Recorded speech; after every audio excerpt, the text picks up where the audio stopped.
Zur Alten Post. Von da aus geht es heute ein paar zur Musiksendung. Wir sind in Spierigen im Urnerland, etwa 10 Minuten oberhalb von Altdorf an der Klausenpassstrecke.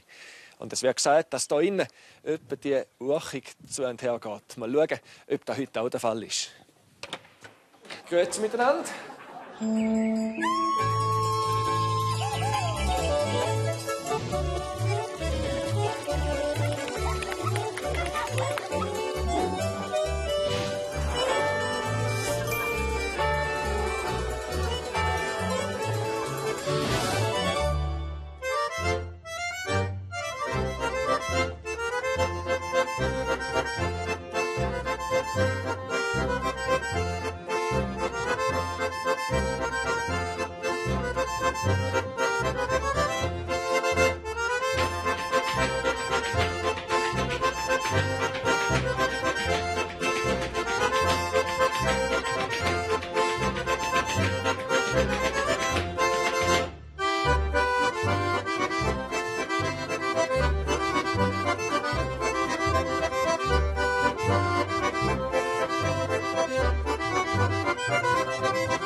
Ich glaube, Urchiger, also so kann eine Sendung nicht anfangen, wenn Bödelet und Tanzen und rund die Musik gespielt wird.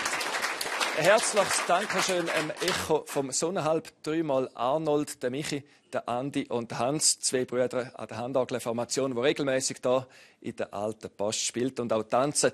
Und Bödelet wird etwa die da. Wenn man im Kanton Uri ist, dann kommt man am Namen Johnny Gisler nicht vorbei. Mittlerweile 94-jährig ist er nicht mehr aktiver Musikant, aber seine Kompositionen die werden alle noch geschätzt und regelmäßig gespielt, so auch im Rahmen von einem Konzert, wo der Johnny Gisler geehrt worden ist.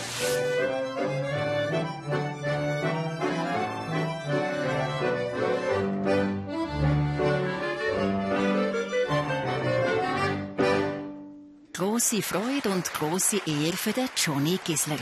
Die Kulturkommission Bürgle und das Haus der Volksmusik Altdorf haben für den 94-jährigen Akkordeonist und Komponist das Konzert organisiert. Ja, das ist einfach wunderschön. Gewiss, das ist das Glück, dass man das manchmal geht. Ich habe das nicht gedacht, dass man das manchmal mehr wieder so präsentieren. Das ist wunderschön. Der Johnny Gisler hat sich mit seiner virtuosen Spielweise und mit seinen über 300 Kompositionen weit über den Kanton Uri aus einen Namen gemacht und ist für viele andere Musiker und Musikerinnen nicht nur wegen seiner Musik ein Vorbild. Er ist sicher eine Legende. In meinen Augen einer wirklich von denen, die einfach ihre Lebensweg quasi Musik gemacht haben. Er war hier eine Grösse, als ich an die Bildfläche kam. Mit 15 war er schon gestandener Akkordeonist und man hat schon an ihn geschaut, oder? Ich war sehr Fan von ihm, habe auch recht viele Stücke gespielt und ich weiss noch, dass er mal Noten vorbeigebracht hat in einem grossen Kuvert. Und das war natürlich ein rechtes Highlight für mich, das mir auch bleibt. Und für den Johnny Gisler war der Konzertabend ein Highlight. Die 7 Top-Musiker Roger Schmidig, Peter Gisler, Frankie und Maria Gierig, Willi Valotti und Dani Häusler haben nicht nur für den Johnny Gisler gespielt, sondern auch für die pumpenvolle Aula in Bürgle. Das ist eine grosse Ehre, dass mich die Leute so kennen und das schätzen, was ich gemacht habe.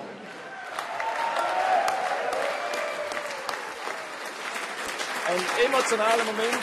Das Konzert zu Ehren von Johnny Gisler, Frankie Gehriger haben hier die Musik aufleben lassen von Johnny. Er war selber dabei gewesen. Was geht einem durch den Kopf, wenn man auf der Bühne ist und der Komponist, 94-jährig, da geniesst und sich bedankt und Freude hat? Ja, das war ein ganz schöner Moment. Auch wirklich ergreifend. Für ihn schön, dass er es erleben durfte und auch für uns schön, dass wir ihm die Freude machen können. Und wir haben ja auch Spass dabei. Du bist ein Urner von Andermatt, zusammen mit deiner Schwester, mit der Maria. Wann bist du das erste Mal so mit dieser Johnny Gisler Musik in Kontakt gekommen? Was bedeutet die dir?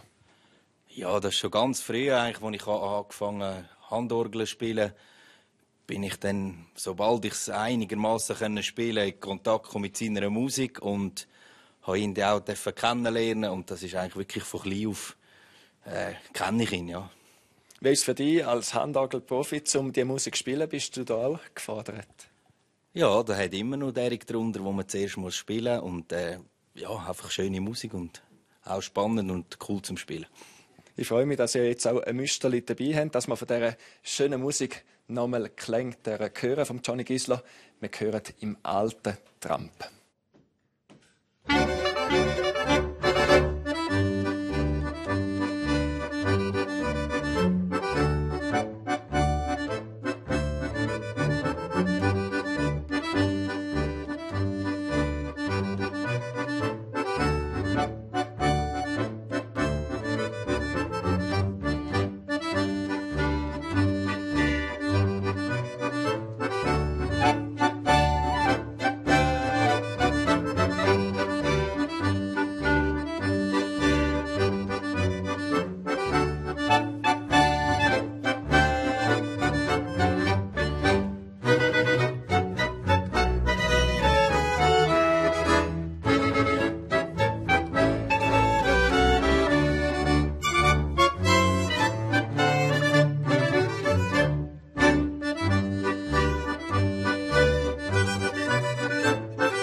Riechen tust mir schon von weitem die Wochen künden an. Es ist der Regen, den ich seit der Kindheit grosse Freude dran habe. Es ist der Regen, den ich seit der Kindheit grosse Freude dran habe. Ja,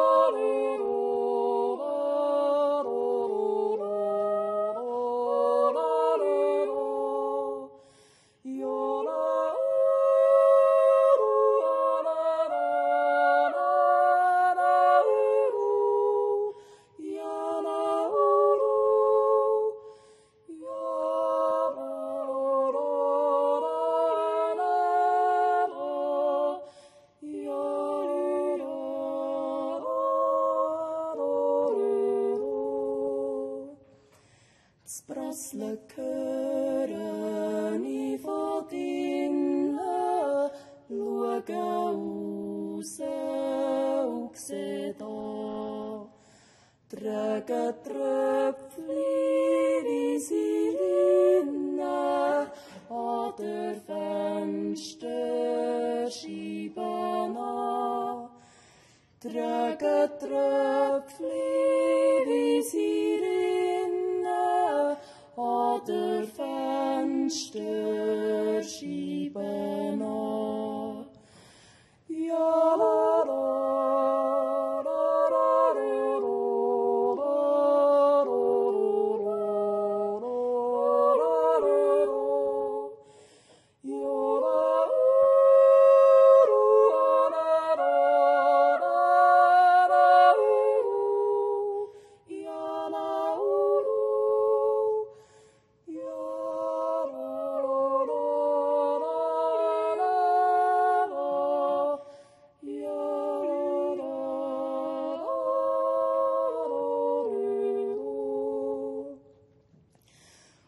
der Stampf ist durch ihn gelungen, auch wenn die Mutti sagt, mach's nicht. Aber draussen das Kumpen ist halt das Schönste, was nur gibt. Aber draussen das Kumpen ist halt das Schönste, was nur gibt.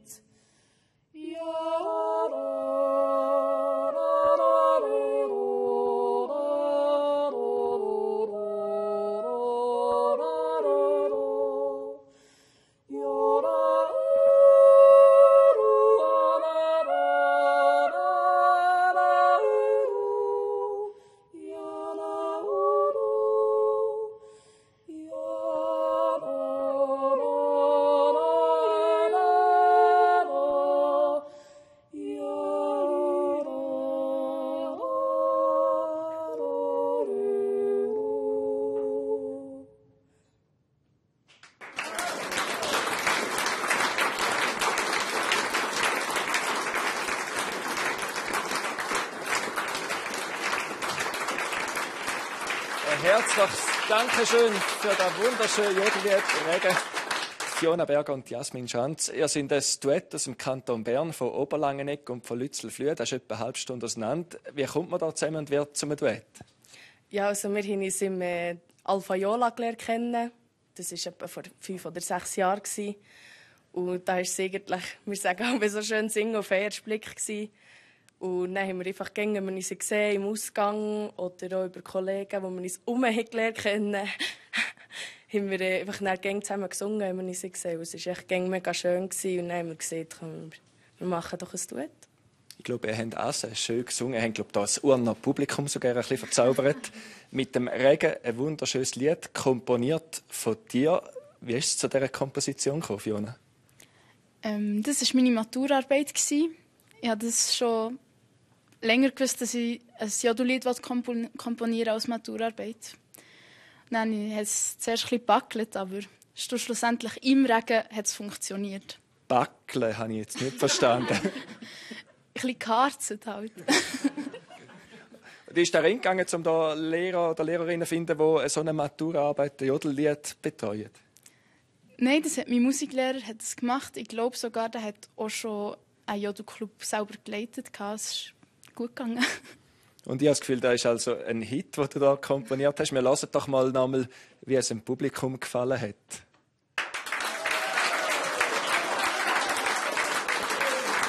Danke vielmals.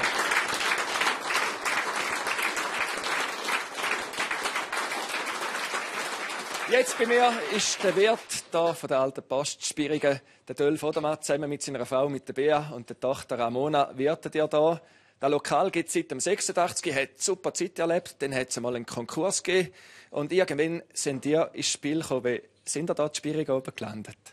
Also wir haben uns eigentlich auf einen Inserat gemeldet und sind dann da relativ schnell handelseinig geworden, weil ja, die Zeit hat gedrängt, weil es ist auch wieder zu war und nachher haben wir eigentlich wieder angefangen.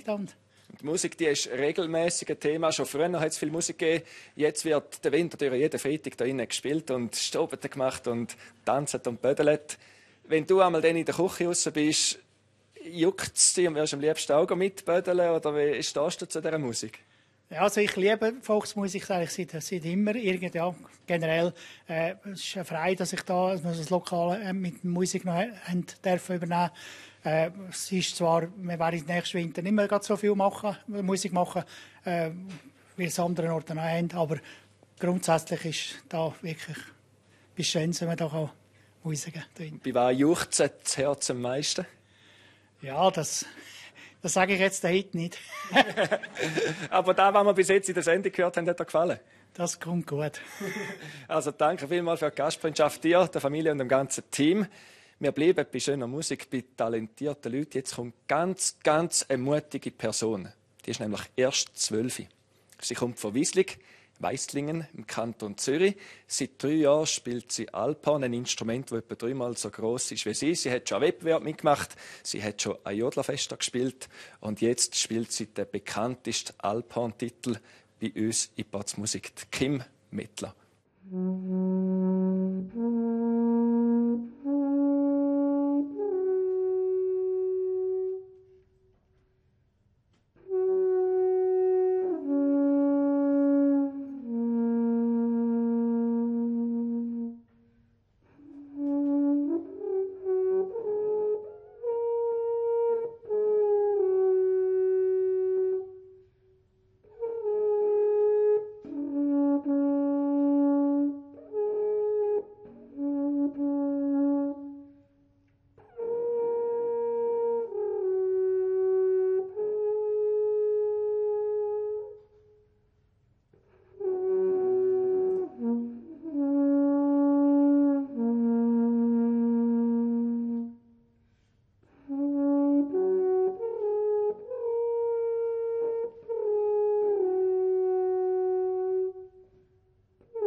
Bravo, Florian Neff, Dani Häusler, der Jörg Bucher und der Florin Schmiedig. Heute unterwegs als die lustigen Niederdorf-Buben mit dem Titel vom Jost Ribari. Ja, Florian, du bist auch schon da oben in der Alten Post. Du kennst das Lokal? Ja, sehr gut. Natürlich nicht gerade musikalisch. Ich habe natürlich auch das Wertepaar ein bisschen aus geschäftlicher Hinsicht begleiten. Ja, mit einem wunderbaren Gerstensaft aus Appenzell. Und wie ist das für dich, wenn wir jetzt hier oben Musik machen, nicht mit einer Stammkapelle mit der Waschecht, sondern hier in einer anderen Besetzung, runde Musik, die wir gehört haben. Was hast du da zusammengestellt? Ja, das Urnenland ist natürlich sehr urchig, sehr bodenständig. Und das weiss man einfach. Das ist ja so. Da wird viel tanzen, da wird viel bödelt. Vor allem sehr, sehr gut bödelt, sehr, sehr gut tanzen. Und was man sicher, glaube da nicht so viel gehört, ist eigentlich Bläsermusik. Wobei Bläsermusik auch sehr, sehr, sehr urchig und bodenständig kann sein. Man hat es jetzt gerade gehört mit einem Tanz von Jost Ribari, oder? Und das gefällt halt mir. Einfach mal etwas Neues ausprobieren und natürlich mit 3 derartigen Koryphäen zusammenspielen ist für mich als alter Lari natürlich hure lustig.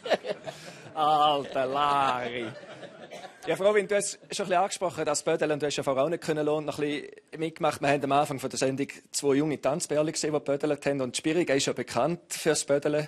Es gibt auch das Preisbödeln da. Du hast auch schon ein paar Mal abgekommen. Hier ist es im Tagebuch gesehen und der Florian Neff als mehrfacher Titelträger ist nicht angetreten. Hat es da gefürchtet? Ja. Als alter Lari.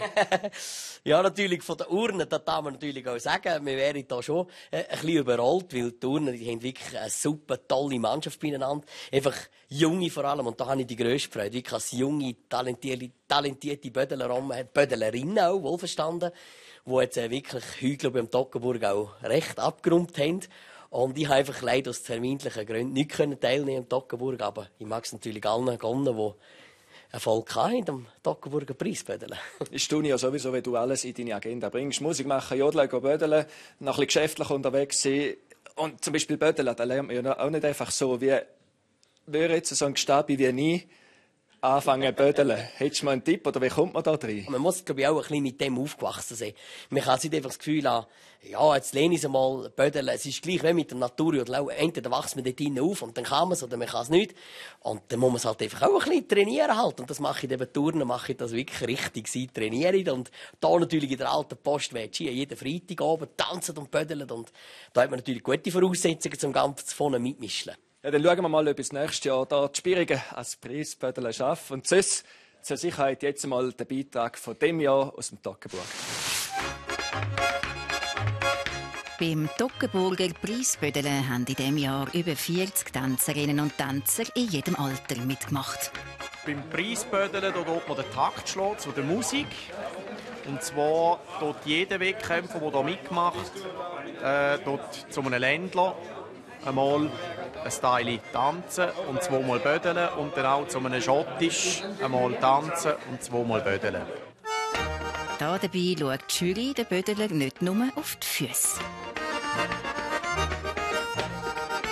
Die Regeln sind sicher das Wichtigste: einwandfreien Rhythmus bödeln, eine schöne Haltung.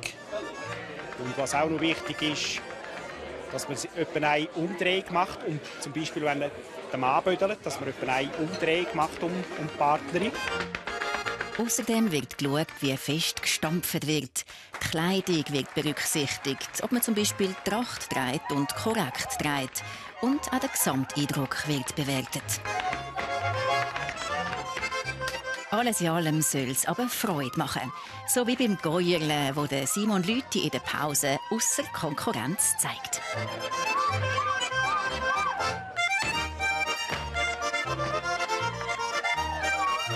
Im Allgemeinen ist es natürlich auch ein Ausdruck von Freude, einfach zu der Musik und Lebensfreude, die man hat, denke ich, oder?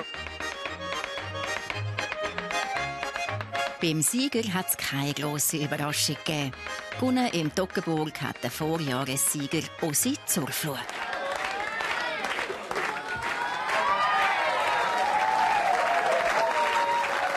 Ja, super, einfach einmalig. Es ist immer etwas Schönes, so zuvorderst dürfen sein. Und obwohl es so, die Spitze ist es so breit und wirklich überwältigend. Ja. Es ist wirklich ganz, ganz schön, ja.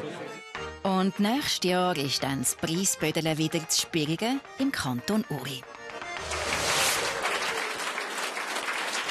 So sieht es aus, wenn im Toggenburg gebödelt wird. Und zum Schluss dieser Sendung haben wir jetzt auch noch mal einen Spitzenbödeler, der hier die Spirigen auftritt, nämlich der Edi Betschart zusammen mit der Hermine. Und in 2 Wochen gibt es dann wieder eine vielseitige Musiksendung mit ganz vielen Sachen, zum Beispiel Blasmusik von der Preskalation, wunderschöne Jodel von jutz.ch mit Klarinette, Schweizer Orgel, Hackbrett und noch viel mehr. Also unbedingt in 2 Wochen wieder Musik schauen. Und damit wir bödeln können, jetzt brauchen wir natürlich auch noch mal eine passende Formation. Seit über 30 Jahren spielt das Echo vom Gitsche miteinander Franz Arnold, der Urs Stadler und der René Pissig. Und sie bringen jetzt noch mal runde, tänzige Musik hier in die Altpost. Ade miteinander und schönen Abend.